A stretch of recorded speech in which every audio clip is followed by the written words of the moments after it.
نن د جمعرات د ورځې دا آخري لمحات دا ډېر مبارک لمحات دي. څومره حضرات چې دلته راغلي تاسو نه دا درخواست دی چې مجلس اختتام پورې به دغسې کینئ او په خپل په ژبه باندې به درود شریف کثرت کوئ به درود شریف کثرت انشاءالله که نه؟ درود شریف کثرت زمونږ والد صاحب رحمت الله علیه ټول عمر پاکستان سمیت پوره دنیا کې دا اوازه به لګوله درود شریف وایي درود شریف وایي. د دنیا د آخرت ټولې فایدې هغه الحمدلله د درود شریف سره منسوب دي. څوک چې درود شریف ډیر لولي الله پاک به ورته هغه مقام عطا کی چې انسان تصور نشي کولی.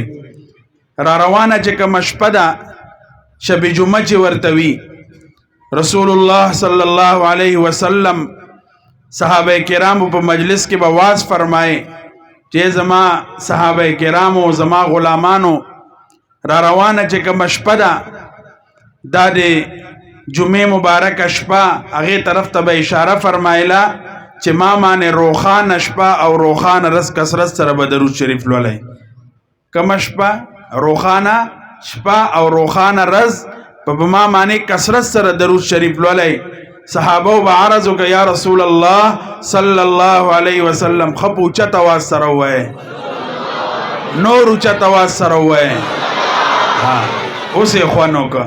د عشق د مینې تقاضه دغه ده، د ختم نبوت د دې تقریب تقاضه دغه ده چې مونږ په زړونو کې د رسول الله صلی الله علیه وسلم مینه راشي، محبت راشي، رسول الله صلی الله علیه وسلم باندې جان مال هر څه فدا کو.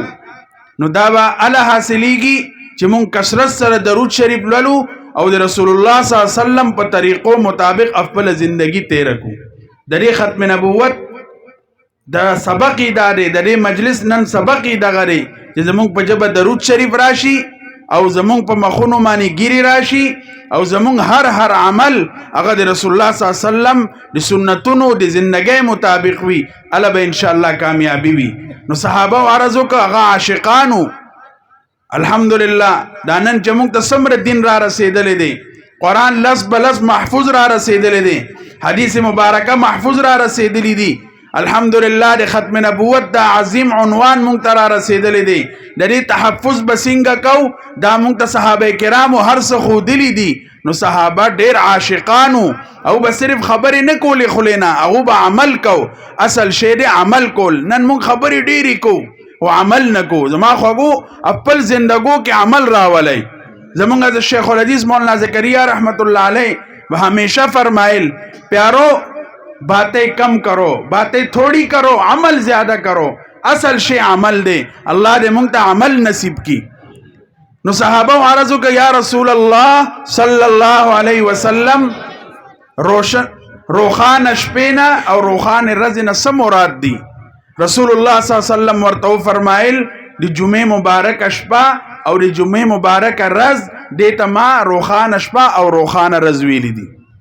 او په دغه روخانه شپه روخانه رز د جمعې په شپه جمعې په رز ما باندې کثرت سره درود شریف لولئ.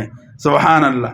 د رسول الله صلی الله علیه وسلم حکم مبارک او زمونږ خانقاګانو کې الحمدلله زمونږ د حضرت رحمت الله علیه به همیشه دا طریقه وه.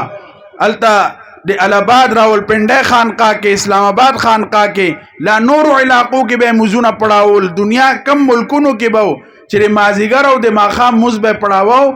نو دا هغې نه بعد به دا حدیث ضرور بیانو چې خلکو کې دننه ذوق او شوق پیدا شي. نو درود شریف به لولو انشاءالله. او خاص کر چې کومه شپه را روانه ده دا ډېره مبارکه شپه ده. رسول الله صلی الله علیه وسلم ورته روښانه شپه ویل دي. زما خوږو دغه اصل خبرې دي چې زمونږ زندګۍ کې راشي چې مونږ د درود شریف کثرت وکړو. الحمدلله دلته زمونږ د حضرت رحمت الله علیه ډېر محبوب خلیفه نوجوان الله ورته ډېر کم عمر کې ډېر مقام ورکه د درود شریف دی وجنه په دغه وجه په دغه نسبت ورته حضرت په د ځوانۍ کې اجازت ورکړ دی.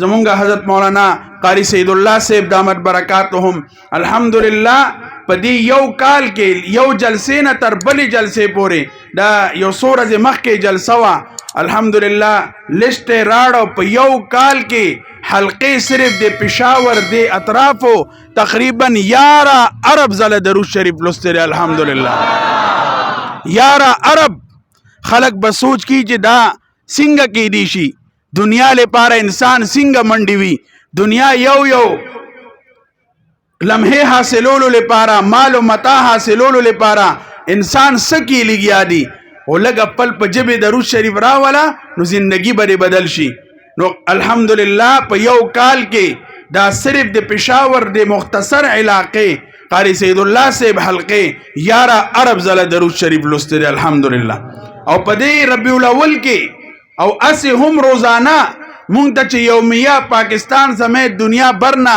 خبرونه راځي هغه داری یومیه په کروڑهاو درود شریف لوستي کیږي دا ټول مهنت دا ټول د ورځې شپې سفر زمونږ د ټولو محسن و مربي شفیق الامت حضرت جی مولانا محمد عزیز الرحمن هزاروی نور الله مرقده او تاسو یې پیژنئ همیشه د ذکر الله د درود شریف کثرت بھی کړی دی اشاعت بھی کړی دی الحمدلله زوز حرمین شریفینو په سفر باندې شل ورځې ما تیرې کړې الحمدلله په شلو ورځو کې الحمدلله تقریبا 18 د درود شریف مجالس مکه مکرمه مدینه منوره او جده کې وشل الحمدلله نو کار کولو سره کیږي خبرو سره نه کیږي د لپاره درود شریف خپل په جبه جاری کړي او دا پیغام خپل کورونو ته اوسئ او رسول الله صلی الله علیه وسلم فرمای څوک چې ما باندې روزانه 1000 پیری درود شریف لولي 100 پیری 1000 پیری 1000 مرتبه درود شریف لولي مرګ نه مخکې به جنت کې خپل محلات وګوري